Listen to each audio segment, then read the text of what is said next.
Topper 10x में आपका स्वागत है। डेमो हिंदी विषयनिष्ठ प्रश्न से स्टार्ट करते हैं। निबंध लेखन 1. कंप्यूटर पर निबंध।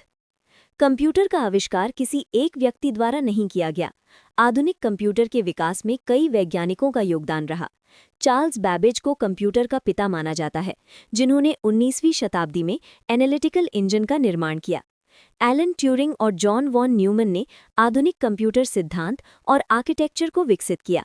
भूमिका कंप्यूटर आज हमारे जीवन का अभिन्न हिस्सा बन गया है। ये सूचना संग्रह, गणना, संचार और विज्ञान के क्षेत्र में अत्यंत उपयोगी उपकरण है। कंप्यूटर ने शिक्षा, उद्योग, चिकित्सा, व्यवसाय और सरकारी कार्यों में क्रांतिकारी बदलाव लाए हैं। आविष्कार/विकास प्रारंभिक कंप्यूटर बड़े और जटिल होते थे। चार्ल्स बैबेज ने इसका प्रारंभिक आधार रखा। एलन ट्यूरिंग ने कंप्यूटेशनल सिद्धांत विकसित किए। जॉन वॉन न्यूमन ने आधुनिक कंप्यूटर आर्किटेक्चर की रूपरेखा तैयार की। समय के साथ इलेक्ट्रॉनिक और डिजिटल कंप्यूटर विकसित हुए, जिन्होंने जीवन को सरल और तेज बना दिया। विविध कार्य कंप्यूटर का उपयोग गणना, डेटा संग्रह, इंटरनेट संचार, बैंकिंग, चिकित्सा, शिक्षा और गेमिंग में किया जाता है। ये वैज्ञानिक अनुसंधान, अंतरिक्ष यात्रा, कृत्रिम बुद्धिमत्ता, AI और तकनीकी नवाचारों में महत्वपूर्ण भूमिका निभा रहा है। उपसंहार कंप्यूटर ने हमारे जीवन को सरल, तेज और सुलभ बना दिया है। इसका सही उपयोग शिक्षा, विज्ञान और उद्योग में प्रगति का मार्ग प्रशस्त करता है। आधुनिक युग में कंप्यूटर न केवल तकनीक का उपकरण है, बल्कि समाज और मानव जीवन के विकास का महत्वपूर्ण साधन भी है। संवाद 1. डॉक्टर और रोगी के बीच संवाद। रोगी: नमस्ते डॉक्टर साहब, मैं कई दिनों से लगातार खांसी और कमजोरी महसूस कर रहा हूँ। डॉक्टर: नमस्ते, आपने कब से ये समस्या अनुभव की है? रोगी: लगभग 10 दिन से। शुरुआत में हल्की खांसी थी, पर अब ये बढ़ गई है और बुखार भी आ जाता है। डॉक्टर: क्या आपको सांस लेने में कठिनाई या सीने में दर्द होता है? जी हाँ, कभी-कभी सांस लेने में दिक्कत होती है। डॉक्टर: क्या आप धूल, धुआं या ठंडी चीज़ों का अधिक सेवन करते हैं?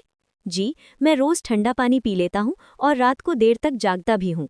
डॉक्टर: यही कारण हो सकता है, आपको आराम की आवश्यकता है। मैं कुछ दवाइयाँ लिख रहा हूँ, इन्हें समय पर लीजिए। साथ ही ठंडी चीज़ों से परहेज कीजिए और अधिक पानी पिएं। ठीक है डॉक्टर साहब, क्या मुझे टेस्ट करवाने होंगे? अभी ज़रूरत नहीं है। यदि 3-4 दिनों में सुधार ना हो तो खून और एक्सरे की जांच करवानी होगी। जी, धन्यवाद डॉक्टर साहब, मैं आपकी सलाह का पालन करूँगा। जल्दी ठीक हो जाएंगे। अपना ख्याल रखिए। पत्र लेखन प्रधानाध्यापक को 5 दिन की छुट्टी हेतु पत्र। सेवा में प्रधानाध्यापक महोदय, विद्यालय का नाम, स्थान, विषय, 5 दिन के अवकाश हेतु प्रार्थना। मान्यवर, सविनय निवेदन है कि मैं आपके विद्यालय की कक्षा / का विद्यार्थी/विद्यार्थिनी हूँ।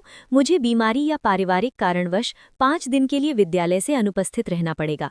इसलिए आपसे विनम्र निवेदन है कि कृपया मुझे दिनांक 2 अक्टूबर 2025 से 6 अक्टूबर 2025 तक अवकाश की अनुमति प्रदान करें। आपकी कृपा के लिए सदा आभारी रहूंगा या रहूंगी। सादर, आपका नाम, कक्षा, रोल नंबर। लघु उत्तरीय प्रश्न 1. लेखक की दृष्टि में इस युग में विडंबना की बात क्या है? उत्तर: लेखक भीमराव अंबेडकर के अनुसार विडंबना ये है कि आधुनिक युग में भी जातिवाद जैसी कुरीति को मानने और पोषित करने वालों की कमी नहीं है। 2. वाणी कब विष के समान हो जाती है? उत्तर: जब वाणी में राम नाम का अभाव होता है, तब वो कटु और विषैली बन जाती है। राम नाम से रहित वाणी दूसरों को पीड़ा पहुंचाती है और उसका प्रभाव विष के समान घातक हो जाता है। दीर्घ उत्तरीय प्रश्न 1. देश की आज़ादी के लिए प्रयुक्त किन शब्दों की अर्थ मीमांसा लेखक करता है और लेखक के निष्कर्ष क्या हैं? उत्तर: लेखक देश की आज़ादी के संदर्भ में प्रयुक्त स्वतंत्रता, स्वराज्य और स्वाधीनता शब्दों की गहन अर्थ मीमांसा करते हैं।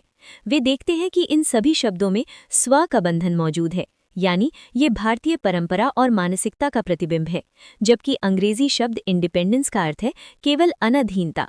हमने हिंदी में अनधीनता नहीं, बल्कि स्वाधीनता, स्वराज्य और स्वतंत्रता जैसे शब्द अपनाए हैं।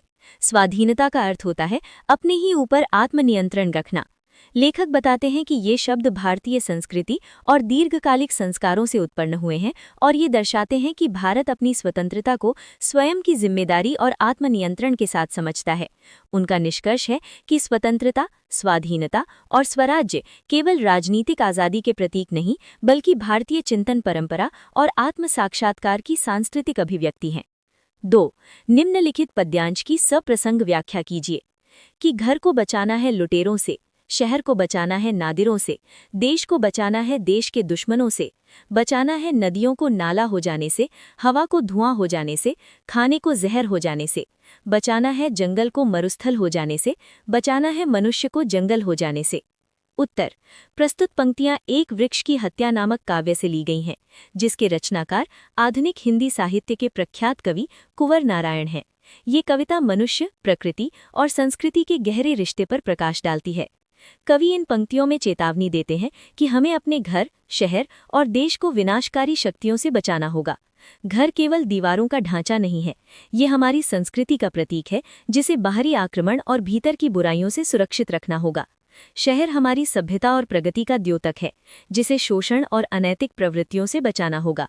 कवि स्पष्ट करता है कि देश के लिए वास्तविक खतरा केवल बाहरी शत्रुओं से नहीं, बल्कि उन अंदरूनी शत्रुओं से भी है जो स्वार्थ और लालच में देश को भीतर से खोखला कर रहे हैं। साथ ही कवि प्रकृति की ओर ध्यान दिलाता है। नदियां जीवनदायिनी हैं, उनका नाला बन जाना यानी उनके अस्तित्व का लुप्त होना मानव जीवन के लिए घातक है। हवा का धुएं में बदलना यानी प्रदूषण प्राणी जगत के लिए संकट है। भोजन का विषाक्त होना जीवन के मूल आधार को ही नष्ट कर देगा। इसी प्रकार जंगलों का मरुस्थल में बदल जाना पर्यावरण की समूची संरचना को खतरे में डाल देगा। अब संस्कृत अनुच्छेद लेखनम। 1. आदर्श ग्रामः। भारतस्य ग्रामः आत्मा इति कथ्यते। यदि ग्रामः स्वच्छः, सुन्दरः, शिक्षायुक्तः, आरोग्यकरश्च भवति तर्हि सः आदर्शग्रामः इति उच्यते। आदर्शग्रामे विशालाः मार्गाः, पक्कगृहाणि, शुद्धं पेयजलं, विद्युत् आपूर्तिः च भविष्यन्ति। तत्र जनाः शिक्षिताः, परिश्रमिणः, मेलमिलापप्रियाश्च भवन्ति। आदर्शग्रामे विद्यालयः, चिकित्सालयः, पुस्तकालयः, क्रीडाङ्गणं च आवश्यकमस्ति। यदि ग्रामवासिनः स्वच्छता, सद्भावना, एकता च पालनं कुर्वन्ति तर्हि तेषां ग्रामः वास्तवमेव आदर्शग्रामः भवति। आदर्शग्रामात् एव आदर्शनिर्माणं राष्ट्रस्य संभवति। 1. अपने प्रधानाध्यापक को छात्रवृत्ति प्राप्त्यर्थम् आवेदनं लिखें। सेवायां प्रधानाध्यापक महोदयः, विद्यालयस्य नाम।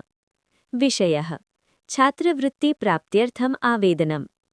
आदरणीय महोदयः, सविनयं निवेदनं यत् अहं तव नाम पद कक्षा मध्ये कार्यरता अस्मि। मम विनम्रं निवेदनं यत् मम कर्मणि निष्ठा, परिश्रमः च दृष्ट्वा मम चक्रवृत्ति पुरस्कारं दातुं कृपया विचारः क्रियताम्।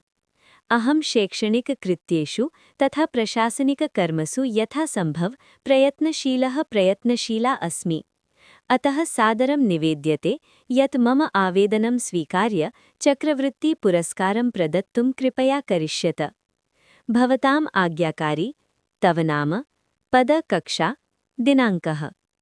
3. अपने मित्र के पास अवकाशकालीन यात्राया विषय पर पत्र लिखें।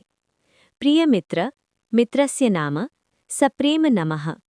अहं सुखेन अस्मि, आशासे त्वमपि सुखी भवसि। अद्य मया अवकाशकालीन यात्राया विषयः लिख्यते।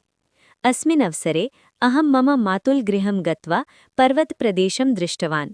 तत्र रमणीयं दृश्यं, शीतलं वातायनं, हरितानि वृक्षाणि च आसन्। मया नद्याः, उद्यानानि, प्राचीनमन्दिराणि च दृष्टानि। यात्रा अतीव आनन्ददायिनी अभवत्।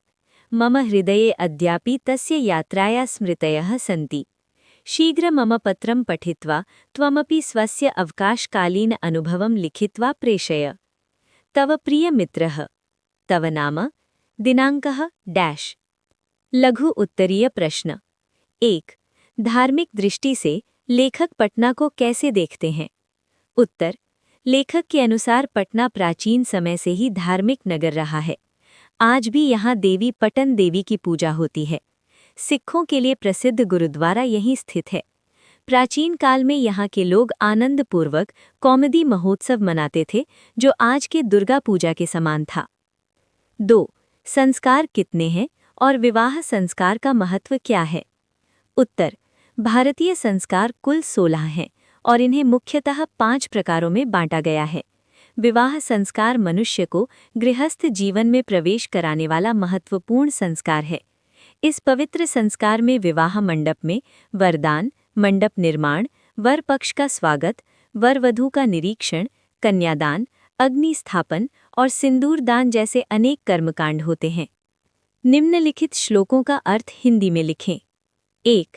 श्लोक: तत्त्वज्ञः सर्वभूतानां, योगज्ञः सर्वकर्मणां, उपायज्ञो मनुष्याणां, नरः पंडितोच्यते। हिंदी एक: सभी प्राणियों के तत्व को जानने वाला, सभी कर्मों के योग और भोग को समझने वाला और मनुष्यों में सही उपाय जानने वाला व्यक्ति ही पंडित कहलाता है। 2. श्लोक: वेदाहमेतं पुरुषं महान्तं, आदित्यवर्णं तमसः परस्तात्, तमेव विदित्वाति मृत्युमेति, नान्यः पन्वा विद्यते यनाय। हिंदी अर्थ: विद्वान जानते हैं कि ये पुरुष महान आदित्य के समान प्रकाशमान है और अंधकार तमस से परे है। इसे जानकर ही वे मृत्यु को पार कर लेते हैं। इस प्रकार के ज्ञान के बिना मृत्यु को पार करने का कोई अन्य मार्ग नहीं है। शब्द रूप: शब्द रूप का अर्थ है संस्कृत में किसी शब्द के सभी विभक्ति और वचन के अनुसार रूप। ये व्याकरण का बहुत महत्वपूर्ण भाग है। इससे हमें पता चलता है कि शब्द वाक्य में किस रूप में प्रयोग हुआ है। चलो एक उदाहरण से समझते हैं। Science, physics. लघु उत्तरीय प्रश्न। 1. उत्तल लेंस को आंख के सामने रखकर सूर्य को देखना क्यों मना है? उत्तर: उत्तल लेंस को आंख के सामने रखकर सूर्य को देखने पर सूर्य से आने वाली ऊष्मा यानी हीट रेज आंख के रेटिना पर फोकस हो जाती है, जिससे रेटिना जल सकती है और आंख खराब या अंधी हो सकती है। 2. चुंबकीय पदार्थ और अचुंबकीय पदार्थ क्या हैं? उत्तर: चुंबकीय पदार्थ ऐसे पदार्थ जिन्हें चुंबक आकर्षित करता है या जिनसे कृत्रिम चुंबक बनाए जा सकते हैं। उदाहरण: लोहा, कोबाल्ट, निकेल और इनके कुछ मिश्र धातु। अचुंबकीय पदार्थ ऐसे पदार्थ जिन्हें चुंबक आकर्षित नहीं करता। उदाहरण: कांच, कागज, प्लास्टिक, पीतल आदि। दीर्घ उत्तरीय प्रश्न। 1. दृष्टि दोष क्या है? ये कितने प्रकार के होते हैं तथा इसका निवारण कैसे किया जाता है? उत्तर: जब किसी व्यक्ति के नेत्र में वस्तु का प्रतिबिंब रेटिना पर सही स्थान पर नहीं बनता है, तो ऐसी अवस्था को दृष्टि दोष यानी डिफेक्ट ऑफ विजन कहा जाता है। दृष्टि दोष मुख्यतः 4 प्रकार के होते हैं। 1. निकट दृष्टि दोष यानी मायोपिया। व्यक्ति को पास की वस्तुएं स्पष्ट दिखाई देती है, परंतु दूर की वस्तुएं धुंधली दिखती हैं। निवारण: अवतल लेंस के चश्मे से किया जाता है। 2. दूर दृष्टि दोष यानी हाइपरमेट्रोपिया। व्यक्ति को दूर की वस्तुएं स्पष्ट दिखती हैं, परंतु पास की वस्तुएं धुंधली दिखती हैं। निवारण: उत्तल लेंस के चश्मे से किया जाता है। 3. अबिंदुकता। नेत्र की वक्रता समान न होने से वस्तु का प्रतिबिंब तिरछा बनता है। निवारण: बेलनाकार लेंस से किया जाता है। 4. जरा दृष्टि दोष यानी प्रेसबायोपिया। उम्र बढ़ने पर नेत्र की लेंस की लोच कम हो जाती है, जिससे निकट की वस्तुएं स्पष्ट नहीं दिखती। निवारण: द्विफोकसी लेंस से किया जाता है। सोशल साइंस, इतिहास। लघु उत्तरीय प्रश्न। 1. 1848 की फ्रांसीसी क्रांति के कारण क्या थे? उत्तर: 1830 के बाद यूरोप में सामाजिक और आर्थिक परिवर्तन हुए। मध्यम वर्ग का शासन पर प्रभाव बढ़ रहा था, जबकि कृषक और श्रमिक वर्ग सत्ता से अलग थे, जिससे असंतोष बढ़ा। औद्योगिक क्रांति के कारण पूंजीपति और मजदूर वर्ग एक दूसरे के सामने थे। समाजवादी विचारधारा से प्रभावित होकर गरीब और किसान मजदूर संघर्ष के लिए तत्पर हो गए। राष्ट्र राज्य, संविधान, प्रेस की स्वतंत्रता और संगठन बनाने के अधिकार जैसी मांगों के कारण फ्रांस में लुई फिलिप के खिलाफ आवाज उठी और 1848 की क्रांति की पृष्ठभूमि तैयार हुई। 2. गांधी जी ने साबरमती आश्रम से दांडी यात्रा क्यों की और इसका परिणाम क्या हुआ? उत्तर: गांधी जी ने नमक कानून का उल्लंघन कर सविनय अवज्ञा आंदोलन शुरू करने का निर्णय लिया। 12 मार्च 1930 को उन्होंने 78 सहयोगियों के साथ साबरमती आश्रम से दांडी यात्रा पर निकले। 6 अप्रैल 1930 को दांडी पहुंचकर समुद्र का पानी से नमक बनाया और कानून का उल्लंघन किया। इसके साथ नमक सत्याग्रह आरंभ हुआ और जल्द ही ये पूरे देश में फैल गया। दीर्घ उत्तरीय प्रश्न। प्रश्न 1, जर्मनी के एकीकरण में बिस्मार्क की भूमिका का वर्णन कीजिए। उत्तर: जर्मनी के एकीकरण में बिस्मार्क की भूमिका अत्यंत निर्णायक रही। वो एक कुशल राजनीतिज्ञ, कूटनीतिज्ञ और दूरदर्शी नेता था। उसने जर्मनी की एकता के लिए रक्त और लोहे की नीति अपनाई। बिस्मार्क का मानना था कि भाषणों या विचारों से नहीं, बल्कि युद्ध और शक्ति के माध्यम से ही एकीकरण संभव है। उसने प्रशा की सेना को सुदृढ़ बनाया और 3 निर्णायक युद्धों डेनमार्क, ऑस्ट्रिया और फ्रांस के माध्यम से एकता स्थापित की। 1871 ईस्वी में प्रशा के नेतृत्व में जर्मनी का एकीकरण हुआ और विलियम प्रथम को जर्मनी का सम्राट यानी काइजर घोषित किया गया। इस प्रकार बिस्मार्क की नीतियों, कूटनीति और दृढ़ इच्छा शक्ति के कारण जर्मनी का एकीकरण संभव हो सका। प्रश्न 2, भूमंडलीकरण के कारण आम लोगों के जीवन में आने वाले परिवर्तनों को स्पष्ट करें। उत्तर: 1991 के बाद आर्थिक भूमंडलीकरण ने सेवा क्षेत्र, बीमा, पर्यटन, सूचना और संचार क्षेत्रों में बदलाव लाए। यातायात, बैंक, बीमा, दूरसंचार, होटल और रेस्टोरेंट जैसी सुविधाएं तेजी से बढ़ी। नए क्षेत्रों के विकास से लोगों को रोजगार और जीविकोपार्जन के नए अवसर मिले। सेवा क्षेत्र का विस्तार लोगों की आवश्यकताओं और जीवन शैली को बदलने में मददगार रहा। निष्कर्ष: भूमंडलीकरण ने आम लोगों के जीवन में रोजगार, सुविधाएं और आर्थिक गतिशीलता बढ़ाई। भूगोल, नागरिक शास्त्र और अर्थशास्त्र आगे पढ़ेंगे। अब English. 1. Hostel life. Hostel life is full of fun and learning. Students live together and learn discipline, cooperation, and friendship. They become independent and manage their own work. Life in a hostel also teaches punctuality and good habits. Sometimes, students feel homesick, but they enjoy games, studies, and group activities. Hostel life prepares students for future challenges. Notices: 5 marks. 1. Independence Day Trials. Our Public School, Saran. Notice. Date: 19th October 2025. Our school is going to present a grand cultural program on 15th August.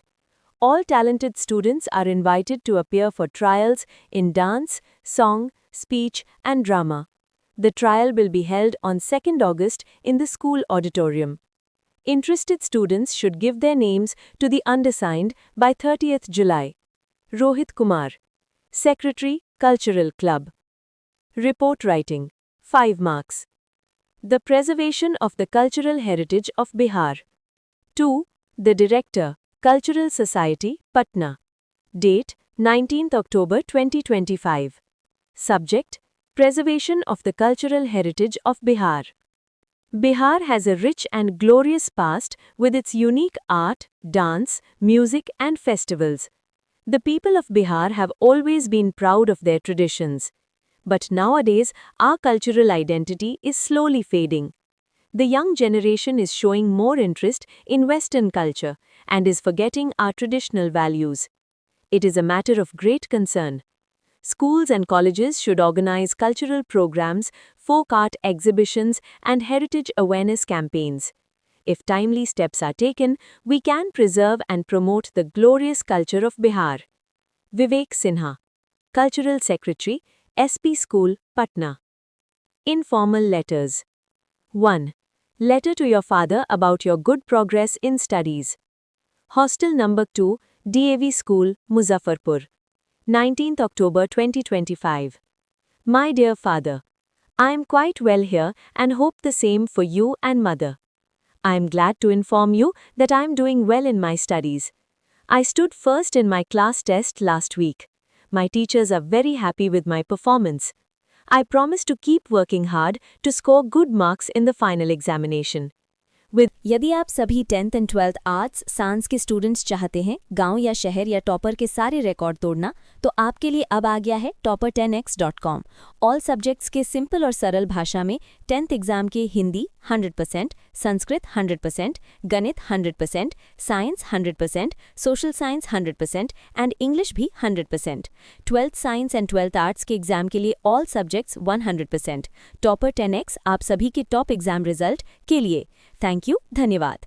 Request है आपसे student friend family group को send कर दें।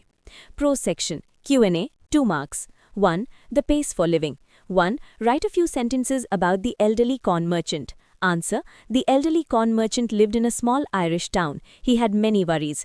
His heart was weak, his nephew cheated him, and his wife spent too much money. He disliked the fast pace of modern life and longed for peace and rest. 2. How did the narrator make the tiny baby squirrel hale and hearty? Answer. The narrator cleaned Gilu's wounds, applied penicillin ointment, and gave him food and care with love. Her affection and nursing helped Gilu recover and become strong and healthy again. 3. Suppose you are son. There was a party at your house last night, but you were not allowed to attend it. How did you feel? How did you face this situation? Answer. Yes, I am son. A party was held at my house last night, but I was not allowed to attend it. I felt very sad and lonely. I was deeply